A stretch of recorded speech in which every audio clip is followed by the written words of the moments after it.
The thorough analysis of the origin of species. Lesson 4. Are a black man and a white man different animals? Part 2. This is a continuance of Lecture 3. Charles Darwin explains the reason as follows. In considering the origin of species, it is quite conceivable that a naturalist reflecting on the mutual affinity of organic beings, on their embryological relations, their geographical distribution, geological succession, and other such facts, might come to the conclusion that species had not been independently created, but had descended like varieties from other species. Species had not been independently created.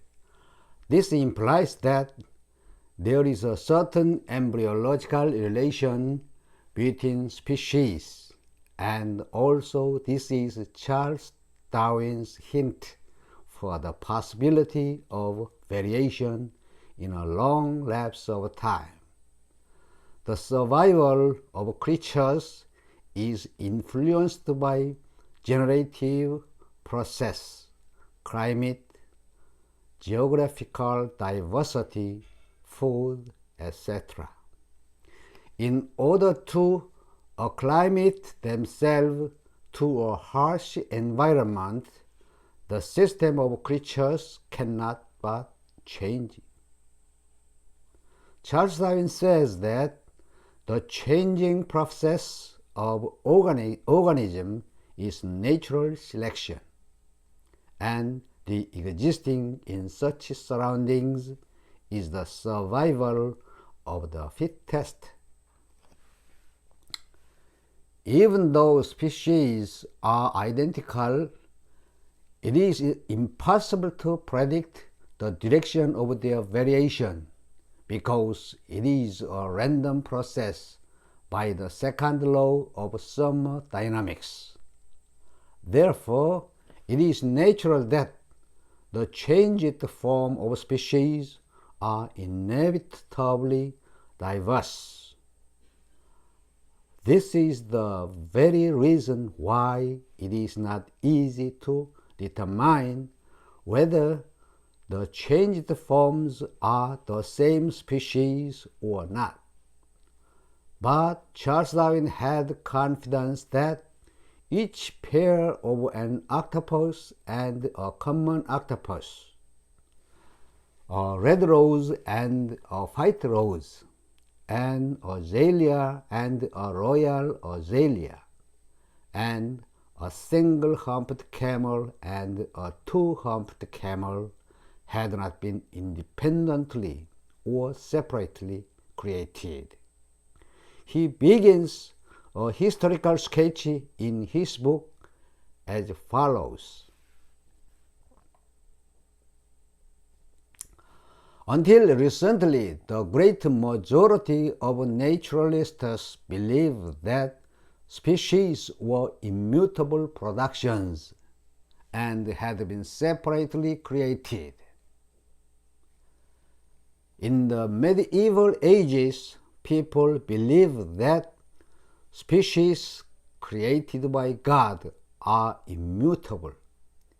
If species are immutable, it can be reasonable that a red rose, a pink rose, a white rose, and a yellow rose are different species and different plants. People had believed like that until that time. But Charles Darwin's past perfect tense implies that variation of species is true. He describes as follows in the introduction of the origin of species. Although much remains obscure and remain obscure.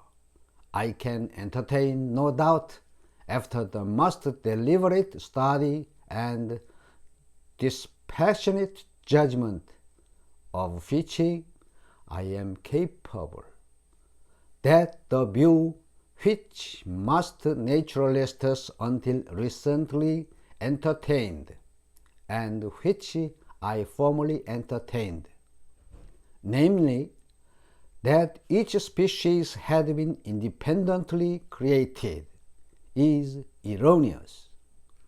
I am fully convinced that species are not immutable. Much remains obscure reveals that it is hard to discriminate species because the degree of change is extremely slight, and that each species has been independently created is erroneous signifies Charles Darwin's firm belief for the variation of organism. Putting all accounts together, it is true that a creature varies. This is Charles Darwin's evolution theory. I end here today's lecture and see you with the new contents in the next. Shalom.